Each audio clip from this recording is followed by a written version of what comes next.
Hello students, मैं अपने previous lecture में आपसे बातें किया ट्रिग्नोमेट्रिक रेशियो की और उससे जुड़ी कुछ इंपॉर्टेंट बातें, इंपॉर्टेंट कॉन्सेप्ट्स और बहुत सारे न्यूमेरिकल्स की। सो स्टूडेंट्स, इस लेक्चर में मैं आपसे बातें करना चाहता हूँ trigonometric ratio of specific angles की, जिसको मैंने ऑलरेडी मेंशन कर डाले हैं कि मैं आपको बताऊंगा टी रेशियो की value at 0 degree, 90 degree, 30 degree, 60 degree और 45 डिग्री, और इन सारी बातों का प्रूफ भी हम देखेंगे यहाँ पे। सो मैं डायरेक्टली यहाँ पे बातें करता हूँ मेरे प्यारे बच्चों कि क्या होता है trigonometric ratio of specific angle at 0 and 90 degree. तो मैं आपसे बातें करना चाहता हूँ मेरे प्यारे बच्चों, है ना, मैं आपसे बातें करना चाहता हूँ कि फर्स्ट केस की मैं बात कर रहा हूँ, मैं फर्स्ट केस की बातें कर रहा हूँ ना, जो कि मैंने वहाँ पे मेंशन किया है T ratio of 0 degree and 90 degree. मैं लिख लेता हूँ G T ratio of trigonometric ratio of 0 degree and 90 degree. अरे भाई, अगर मैं आपसे बातें करूँ मेरे प्यारे बच्चों, तो सपोज दैट कि अपने पास एक एंगल है ना, you know very well angle the figure form by two ray with a common end point is nothing but called what angle. तो ये वाला हो गया अपना एंगल, है ना। मैं इसको नाम दे दूँ, अगर जी नाम दे दूँ इसको मैं एक्स वाई और इसको मैं लिख लूँ जेड, है ना, एक्स वाई और जेड लिख लेता हूँ यहाँ पे मैं। और मैं बोल रहा हूँ कि ये वाला जो एंगल है ना, ये it is the angle theta, और ये एक एक्यूट एंगल है। मैं बताना चाहता हूँ कि ये जो थीटा है it is the acute angle. तो मेरे प्यारे बच्चों, अगर ये एक्स वाई जेड एक एक्यूट एंगल है, चलो मैं इसको यहाँ मेंशन कर देता हूँ, let X Y Z is equal to theta be an acute angle, है ना, बी एन एक्यूट एंगल। मैंने इस बात को यहाँ पे मेंशन भी कर दिया, है ना, आपके लिए, ताकि आप इजीली इसको लिख पाओगे, एक्यूट एंगल। अब देखो ध्यान से, मैंने क्या किया कि इसको बोलते हैं हम लोग क्या, इस एंगल में इसको बोलते हैं हम लोग इनिशियल साइड, इसको बोलते हैं जी इनिशियल साइड, और इस वाले को बोलते हैं टर्मिनल साइड, है ना, इस वाले को बोलते हैं टर्मिनल साइड। अब ये पॉजिटिव एंगल है, मैंने इसको एंटी क्लॉकवाइज रोटेट करके बनाया मेरे प्यारे बच्चों। मैं आपसे बोलना चाहता हूँ कि मैंने इस वाईजेड रे पे मैंने एक पॉइंट लिया P, और मैंने इस पॉइंट P से इस एक्स वाई पे मैंने एक परपेंडिकुलर ड्रॉ किया जी, है ना, जिसका नाम है PM, it is the perpendicular to Y X. तो मैंने क्या किया, मैंने किया draw PM perpendicular to Y X. तो आप देख रहे हो कि जैसे ही मैंने ये PM परपेंडिकुलर टू ड्रॉ किया वाई एक्स, तो हमें मिला एक ट्रेंगल, हमें क्या मिला, हमें मिला एक ट्रेंगल YMP या PMY, है ना, और ये हमें एक राइट एंगल ट्रेंगल मिला जी। तो अगर ये राइट एंगल ट्रेंगल मिला, तो मैं आपको बताना चाहता हूँ कि अगर हम ट्रिग्नोमेट्री की दुनिया में बातें करें तो हम इसको बोल सकते हैं परपेंडिकुलर, है ना, इसको बोलेंगे थीटा के सामने वाले को बोलेंगे परपेंडिकुलर, है ना, जिसके ऊपर ये एंगल इसको बोलेंगे बेस, और इस वाले को बोलेंगे हम लोग हाइपोटेनस। तो मेरे प्यारे बच्चों, मैं अगर इस ट्रेंगल्स में, इस राइट एंगल ट्रेंगल में अगर मैं ट्रिग्नोमेट्रिक रेशियो को डिफाइन करने का प्रयास करूं, तो मैं यहाँ लिख सकता हूँ जी, है ना, मैं यहाँ लिख सकता हूँ जी, क्या मैं लिख सकता हूँ साइन थीटा, ये मैं लिख देता हूँ क्या, परपेंडिकुलर अपॉन में हाइपोटेनस। तो ये बचाओ परपेंडिकुलर क्या है, ये अपना है PM, चलो मैं लिख लेता हूँ P/H। तो परपेंडिकुलर है PM और हाइपोटेनस है PY। मैं अगर बातें करूँ मेरे प्यारे बच्चों कॉस थीटा के, तो ये होता है B/H, तो इसका बेस है YM और हाइपोटेनस है फिर से क्या, PY। मैं बातें करूँ अगर टेन थीटा की, तो हम कह सकते हैं P/B, परपेंडिकुलर है PM और बेस है YM। बाकी की तीन ठो बातें इसके जस्ट उल्टा होंगी, जिसको आप बेहतरीन तरीके से जानते हो, है ना। तो अगर हम ये तीनों सीख जाएंगे तो बाकी के तीन इजीली सीख जाएंगे हम। तो ये क्या है ना कि यहाँ पे जो देख पा रहे हो, ये एंगल थीटा जो है कि एक्यूट एंगल है। मैं यहाँ पे सिखाने वाला हूँ आपको 0 डिग्री और 90 डिग्री का कॉन्सेप्ट। अच्छा ये बताओ, मैं जैसे जैसे इस साइड को नीचे लेके आऊँगा ना, मैं अगर इस एंगल को थोड़ा डिक्रीज करूँगा जी, तो डिक्रीज करूँगा, देखो मैं इसके लिए एक फिगर ड्रॉ करता हूँ यहाँ पे, है ना, फिर दूसरा फिगर ड्रॉ कर लेता हूँ। मैंने यहाँ पे ड्रॉ किया, ऐसे ड्रॉ कर लिया, ये अपना है z, ये अपना है x, ये अपना p था, ये अपना y था, और p से ये m है, PM परपेंडिकुलर है ना। मैं बताना ये चाहता हूँ मेरे प्यारे बच्चों कि इस एंगल को हम डिक्रीज कर रहे हैं, तो जैसे जैसे इसको डिक्रीज करने का प्रयास करेंगे तो ये वाली साइड यहाँ पे आएगी, थोड़ा एंगल और छोटा हो जाएगा, यहाँ आएगी तो एंगल और छोटा हो जाएगा, यहाँ आएगा पॉइंट P है ना, पॉइंट P यहाँ आएगा, यहाँ आएगा, यहाँ आएगा, तो धीरे धीरे एंगल डिक्रीज करेगा, धीरे धीरे एंगल क्या करेगा, जीरो की तरफ जाएगा। मैं अगर इसको यहाँ पे लेके आऊँ, यहाँ पे लेके आऊँ जी, यहाँ पे लेके आऊँ, तो एंगल बहुत ही छोटा हो जाएगा ना, एंगल जीरो के एकदम करीब आ जाएगा। अगर मैं बातें करूँ कि अगर मैं इस पॉइंट P को M के ऊपर है ना, M के ऊपर कोइंसाइड करा दूँ, अरे भाई P और M दोनों ही एक दूसरे के ऊपर मैं कोइंसाइड करा दूँ, तो उस केस में एंगल बनेगा जीरो। मैंने अपने क्लास 9th के लेक्चर लाइन्स एंड एंगल वाले कॉन्सेप्ट में बताया है जीरो एंगल के बारे में, कि जब दो लाइन एक दूसरे के ऊपर हो ना, ऐसे कोइंसिडेंट हो तो वहाँ पे एंगल क्या बनता है, जीरो डिग्री का बनता है। या दो लाइन अगर पैरेलल हो तभी क्या बनता है जी, उन दोनों के बीच में एंगल बनता है 0 डिग्री। तो अगर मैंने बोला कि ये P इस M के ऊपर आके कोइंसाइड कर जाए, तो उस केस में जो एंगल होगा क्या हो जाएगा, जीरो हो जाएगा। मैं आपसे ये बता रहा हूँ मेरे प्यारे बच्चों कि इफ़ है ना, मैं इसको यहाँ पे लिखूँ ना, मैं यहाँ पे लिख रहा हूँ, मैं यहाँ पे लिख रहा हूँ जी, देखो ध्यान से, मैं लिख रहा हूँ कि इफ़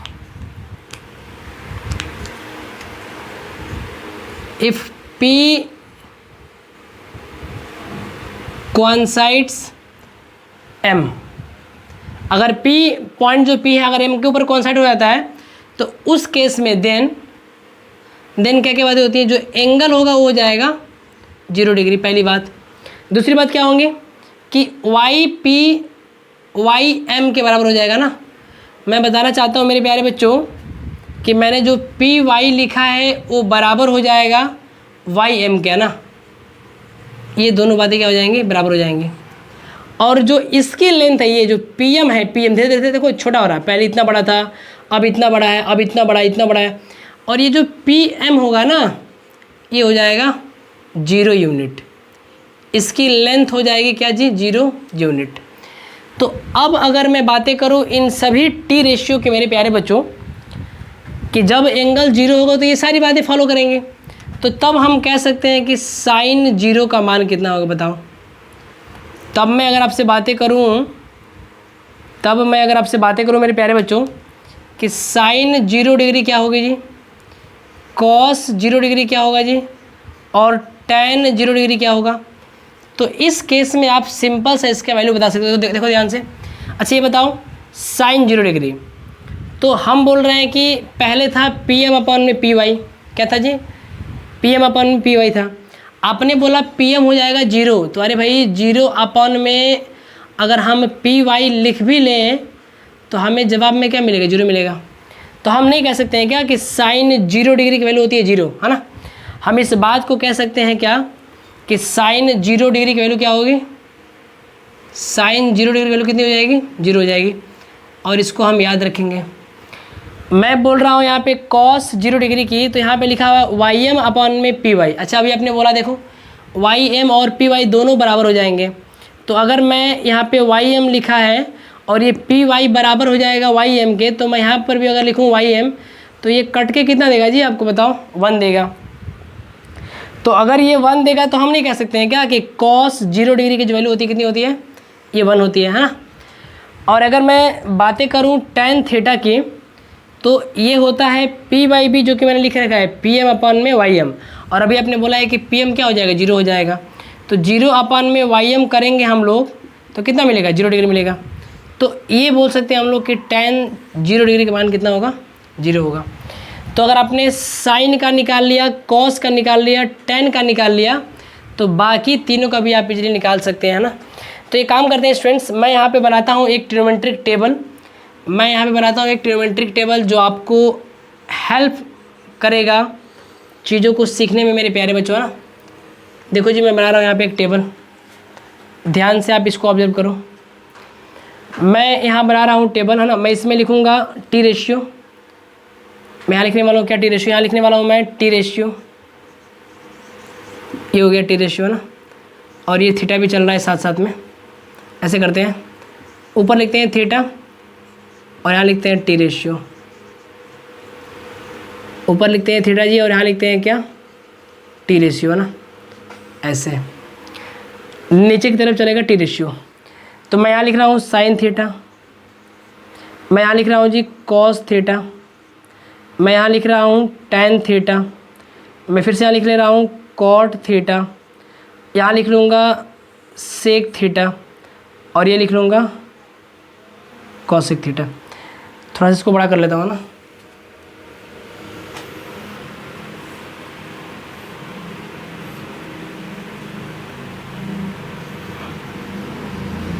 कॉसेक थीटा ना, ऐसे हो गया, थोड़ा बड़ा हो गया।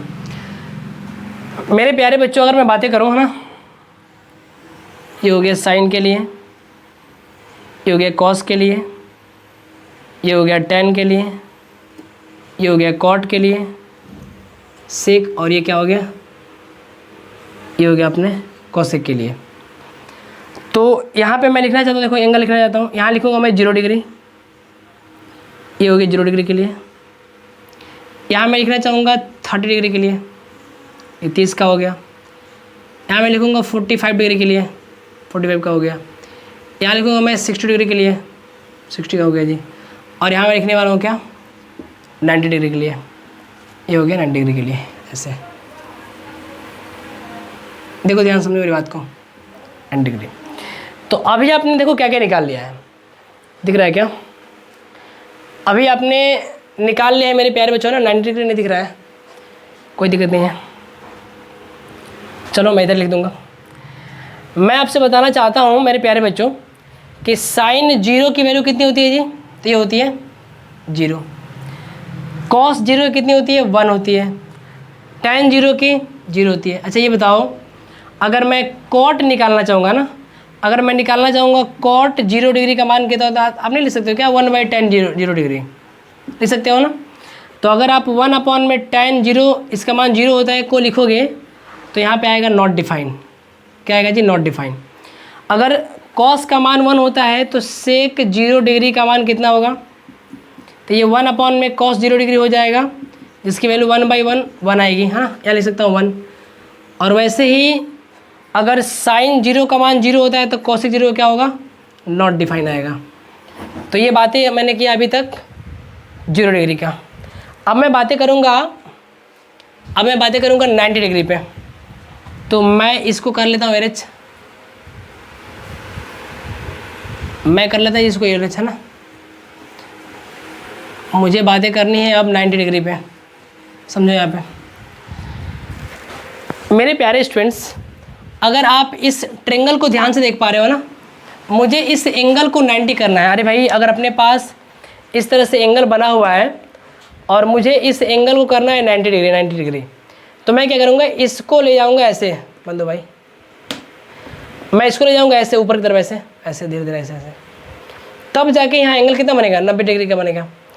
तो अगर मैं इस थीटा को 0 बनाना चाहता हूँ तो मुझे क्या करना है कि इसको और नज़दीक लेके आना पड़ेगा, इस वाले को ना, इसे नज़दीक लेके आऊँगा, थोड़ा सा और नज़दीक और नज़दीक, धीरे धीरे धीरे ये उठता जाएगा। जब ये पूरा बिल्कुल नज़दीक आ गई, ये इसके ऊपर कॉन्साइड हो जाएगा, तो बन जाएगा कितना डिग्री, 90 डिग्री। मैं बताना ये चाहता हूँ मेरे प्यारे बच्चों कि अगर अपने पास एक एंगल है जी, देखो मैं फिर से लिख लेता हूँ, है ना, मैं लिख लेता हूँ यहाँ पे, ये वाला PM है, यहाँ पे मैं लिखा था क्या, XY लिखा था मैंने, ये Y है, ये Z है और ये X है, ये 90 डिग्री का है, ये थीटा है। मैं जैसे जैसे, है ना, मैं अगर इसको नज़दीक लेके आऊँगा और नज़दीक, तो भाई इसकी लेंथ इतनी रखनी है तो थोड़ा मुझे ऐसे उठाना पड़ेगा, ऐसे। मैं थोड़ा इसको और नज़दीक लेके आऊँगा, ऐसे और नज़दीक, थोड़ा इसको और उठाना पड़ेगा, इसको थोड़ा मैं और इस साइड लेके आऊँगा, इस साइड, है ना, थोड़ा इसको और उठाना पड़ेगा जी। इसको मैं थोड़ा और इधर लेके आऊँगा, यहाँ लेके आऊँगा, तो ऐसे करना पड़ेगा। और मैं इधर लेके आऊँगा, ऐसे करना पड़ेगा। और इधर लेके आऊँगा, तो एक बार ऐसा आएगा कि ये दोनों साइड एक दूसरे के ऊपर क्या कर जाएंगे, कॉन्साइड कर जाएंगे, है ना। और उस केस में यहाँ एंगल बन जाएगा कितने डिग्री का, उस केस में यहाँ एंगल बन जाएगा जी 90 डिग्री का, है ना। तो जब 90 डिग्री का एंगल बने क्या होगा, आप देख रहे हो कि ये वाली साइड ना इसके ऊपर कॉन्साइड कर गई आकर के यहाँ पे। मैं बताना ये चाहता हूँ स्टूडेंट्स कि यदि थीटा 90 हो रहा है 90, तो उस केस में देखो बातें क्या हो रही हैं, इसकी देखो वैल्यू घट रही है। ये एक बार m यहाँ आ गया, m यहाँ आ गया, m यहाँ आ गया, ये वाई एम धीरे धीरे जीरो हो रहा है, वाई एम क्या हो रहा है, जीरो हो रहा है। और ये जो पी एम की लेंथ है पी वाई के बराबर हो रही है धीरे धीरे, है ना। तो मैं बोल सकता हूँ क्या कि जो पी एम की लेंथ है वो हो जाएगी, है ना। देन यदि 90 हो जाएगा थीटा, तो तब क्या होगा, पी एम जो है कि इक्वल हो जाएगा पी वाई के, ये वाला इसके बराबर हो जाएगा। और ये जो वाई एम है ना, ये जो वाई एम है, ये वाई एम हो जाएगा मेरे प्यारे बच्चों 0 यूनिट हो जाएगा। ये दो बातें होंगी कब, जब थीटा 90 होगा तब। उस कंडीशन में अगर मैं आपसे बातें करूं साइन 90 की, है ना, अगर मैं बातें करूं साइन 90 डिग्री की, मैं बातें करूं कॉस 90 डिग्री की, और अगर मैं बातें करूं टेन 90 डिग्री की, देखो ध्यान से, तो sine 90 means what, angle theta हो गया 90। तो अगर थीटा था तो क्या था, पी एम अपॉन में पी वाई था। अरे भाई अभी आप देख रहे हो कि पी एम और पी वाई दोनों बराबर हो गए हैं, कब, जब ये एंगल थीटा से 90 हुआ है तब। तो हम यहाँ नहीं लिख सकते हैं क्या, जहाँ पे लिखा हुआ है पी एम, मैं यहाँ लिख सकता हूँ पी एम अपॉन में पी वाई की जगह पर भी लिख सकता हूँ पी एम, है ना। और आप ये बताओ, ये दोनों सेम बातें, तो क्या मिलेगा आपको मिलेगा 1, है ना। आपको कितना मिलेगा जी, आपको मिलेगा 1। अगर आप यहाँ पे देख पा रहे हो मेरे प्यारे बच्चों, कॉस थीटा की जगह पे, है ना, तो ये हो गया साइन 90 की वैल्यू कितनी हो गई, 1 हो गई। अगर आप देख पा रहे हो कॉस 90 की जगह पे, तो ये था वाई एम अपॉन में पी वाई। आप देख रहे हो कि इसमें वाई एम कितना हो गया, 0 हो गया। तो आप अगर यहाँ पे लिखोगे 0 अपॉन में पी वाई लिखोगे मेरे प्यारे बच्चों, तो आपको ये क्या देगा, आपको देगा ये 0। तो कॉस 90 की वैल्यू कितनी होती है जी, 0 होती है। अगर मैं बातें करूँ टेन 90 की, तो क्या होता है, पी एम अपॉन में वाई एम होता है। तो ये तो मैंने लिख लिया पी एम। देखो वाई एम 0 है, तो अगर डिनोमिनेटर में 0 हो तो बातें क्या होती है, डिफाइन नहीं होती है, तो हम लिख लेंगे नॉट डिफाइन। तो आपने देखा कि साइन 90 की वैल्यू कितनी आ गई जी, तो आपने देखा इसकी वैल्यू आ गई 1। चलो मैं इसको यहाँ लिखता हूँ, थोड़ा सा उसमें कवर नहीं हो पा रहा है, बट आप समझना जरूर। साइन 90 की हो रही है 1, कॉस 90 की हो गई 0, टेन 90 की हो गई नॉट डिफाइन। तो अगर उल्टा करेंगे ना, उल्टा करेंगे हम लोग, 1/0 का वैल्यू होता है नॉट डिफाइन, है ना। तो 1 नॉट डिफाइन की वैल्यू कितनी हो जाएगी, 0 हो जाएगी। अरे भाई मेरी बातें समझ में आ रही है क्या। तो अगर मैं बातें करूँगा कॉट 90 की, तो ये हो जाएगी 0 डिग्री, 0 हो जाएगा। अगर कॉस की वैल्यू 0 होती है तो सेक की वैल्यू नॉट डिफाइन होगी, और अगर साइन की 1 होती है तो कॉसेक कितनी हो जाएगी, 1 हो जाएगी। तो ये बातें आपको बिल्कुल बेहतरीन तरीके से याद रखनी है। अब मैं बातें करूं मेरे प्यारे बच्चों, अब मैं बातें करूं नेक्स्ट एंगल की, इसका नाम है 30 और 60 डिग्री की।